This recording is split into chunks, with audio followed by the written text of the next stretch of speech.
And so it's not so much about remembering each day to take up each of these pieces of equipment as if, oh my goodness, I forgot my belt of truth. No, what it's saying is that if you are in Jesus Christ, all of this is already yours.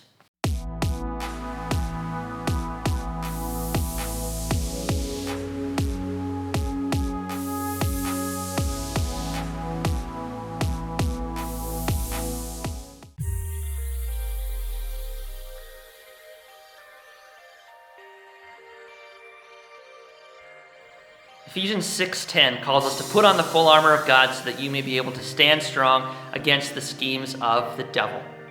Now, we know this passage very well because it goes on to list all of the different pieces of equipment.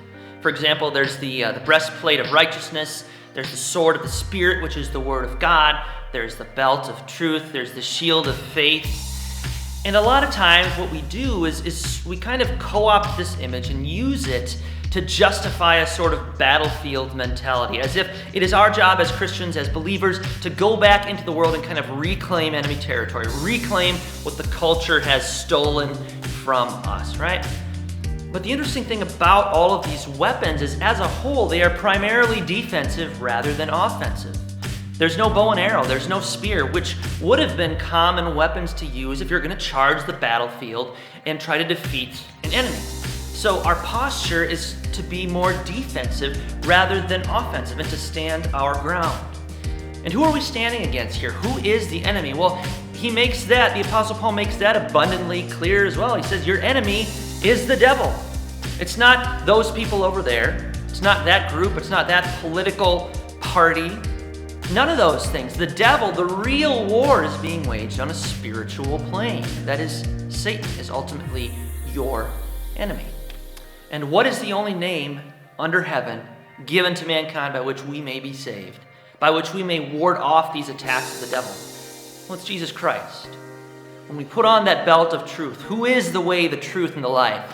It's Jesus. When we put on that helmet of salvation, who is our salvation? Well, that's Jesus once again.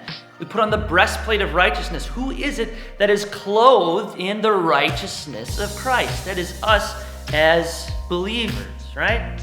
And so it's not so much about remembering each day to take up each of these pieces of equipment as if, oh my goodness, I forgot my belt of truth today. That means I'm going to be more susceptible to the lies of the devil.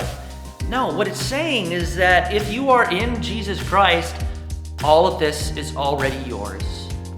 All of it is yours. You lack nothing.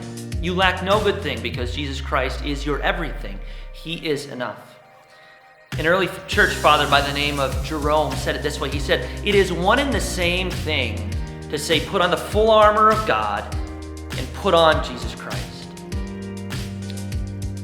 In Jesus Christ, you have an indestructible suit of spiritual armor. Remember that promise. Claim that promise each and every day, and truly you will have everything you need to stand tall against the schemes of the devil.